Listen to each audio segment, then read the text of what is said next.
তোমার বউকে বলেছে, আই তুমি আমার স্ত্রী আমার মায়ের কাপড়টা সাফ করনি। তখন তোমার স্ত্রী বলছে, যাও তোমার মাকে তুমি দেখো গা, তোমার মা অকথ্য ভাষায় গালি দেয়, আমি তোমার মাকে দেখবো কেন? ও দেখবে না, এ কথাই ঠিক। তোমার বোনেরা শ্বশুর বাড়ি চলে গেছে, এই কথাই ঠিক। তাহলে কি এখন তোমার মা এই বিছানে পড়ে থাকবে পেশাব নিয়ে? পেশাব পরিষ্কার করবে তুমি, পায়খানা পরিষ্কার করবে তুমি, তোমার মাকে গাও ধুয়ে দিবে তুমি, মুছে দিবে তুমি, কাঁধে করে মেডিকেলে নিয়ে যাবে তুমি, কাঁধে করে বাড়ি নিয়ে আসবে তুমি, কাপড় পাল্টে দিবে তুমি, গোসল করিয়ে দিবে তুমি।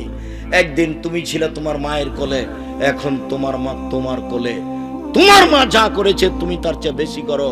সেদিন তোমার মা আদর করে একটা কথা বলছিল, অত পেশাব করিস কেন রে? আদর করে ছেলেকে বলছিল, আব্বু অত পেশাব করো কেন? একটু গায়ে আঘাত দিয়ে বলেছিল, আব্বু অত পেশাব করো কেন?